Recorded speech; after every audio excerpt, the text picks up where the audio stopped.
Did you just apply to a police department, or you're looking to apply to a police department or a law enforcement agency?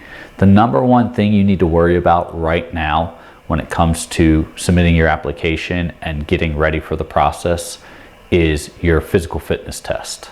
Let's discuss.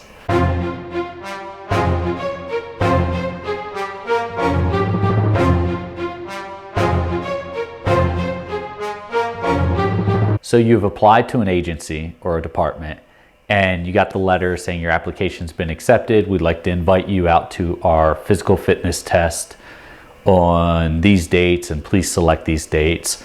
Well, a little inside tip right now, answer that immediately. Stop whatever you're doing. I don't care if you're at another job right now. Answer that immediately and select the date that you want, because I guarantee you all these other people are going to.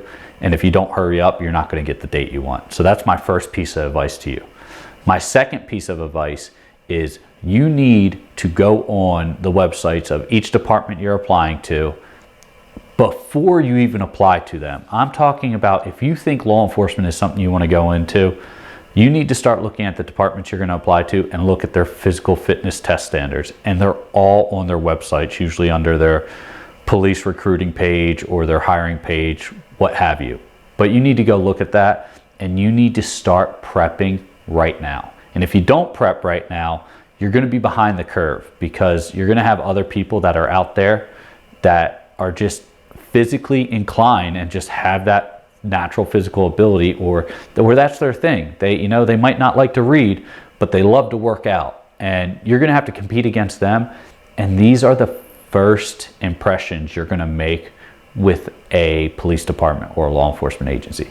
I'm not making this up. Actually, specifically this video, I was contacted by a former captain of mine and said, can you please do a video on teaching people how to pass their physical fitness test? Because every department out there is recruiting right now, and every department is hiring.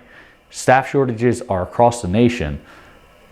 But if you can't pass the entrance qualifications and predominantly your physical fitness test, you're just wasting your time. If you're struggling to pass and it's your hope to pass, that's great, but you need to be at the point where you're not worried about passing. You're worried about breaking your personal record from the time you ran this before, or the time that you did your best. You're looking at beating that. And then that way, you're not gonna have to worry about, am I gonna pass this test? No, you're gonna be that person that goes out there, runs it, finishes all the different testing, whether it's the 1.5 mile run, push-ups, sit-ups, bench press, sprint, 300-meter sprint, or whatever it is. And you're going to be the one that when you're done with that, hey, your cool down is to go pick up everyone who's still out there running. You're going to go run with the last person, one, to cool down, and two, to show some motivation and camaraderie. This isn't to make yourself look good with the cadre out there, the instructor and training cadre who's running the training or physical fitness event. This is because that's what's needed in the law enforcement realm, is camaraderie and support. Now, you don't have to support bad officers, but you do need to go support your fellow officers when they're trying their hardest. So get out there when you're done with your 1.5 miles, because that's usually your last run or your last event. Maybe it's a mile, maybe it's a 1.5 miles. Everything I'm giving you is pretty much the standard across the board for your physical fitness test. When you're done with that last event, that 1.5 miles, go run and catch up with the person who's in last place and bring them home. Even if they're not going to pass, motivate them to get them to pass so that they can see that they can do it, and you're the one that's doing it. I'm telling you right now, if you can run that much and be done well before everyone else, you're going to stand out. I am promising you right now, you're going to stand out. You're going to stand out to the point to where the next time or the next portion of whether it's the interview, which most likely it's going to be your panel interview, they're going to have a circle around your name, because they're going to be waiting for you as one of their potential top selectees. Smoking your physical fitness test by far is the number one thing that is your initial impression that makes you stand out away from everyone else. And I'm not saying you have to be the fastest or the strongest or anything like that. Just do reasonably well at it, and then show camaraderie and go back and support your other training candidates. I know you're competing with them, but who cares? Who cares at that point? Support those who are struggling. That's the whole purpose of law enforcement, and that's what you need to do.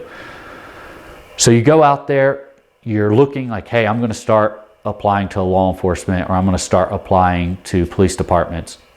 Start looking at what you need to do. Practice the events that are on there. Don't say, oh, hey, there's a 1.5 mile run on this, so I'm going to run a mile every day. No, you need to be running 1.5 miles every day. If I were you, I would run 2 miles every day, or 3 times a week at least. 2 miles 3 times a week if you have a 1.5 mile test coming up. That way, when you have to run that 1.5 mile, you have so much gas left in the tank, you can sprint that last lap, or you can pick up your pace by 50% on that last lap and break and smoke every record you've ever had.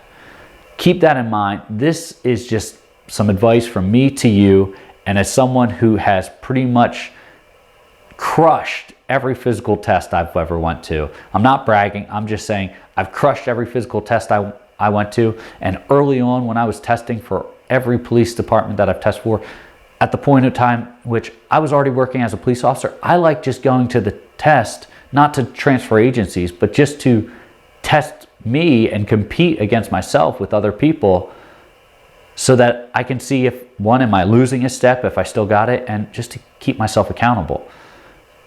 But as a person who was doing well at a lot of physical fitness tests, early in my career and early in my testing, I had one instructor or one law enforcement trainer come up to me and say, hey, if you have all that energy to finish first on the last event, your 1.5 miles or whatever, your 2 mile, your mile, whatever it is, why don't you go and motivate a couple other people to finish?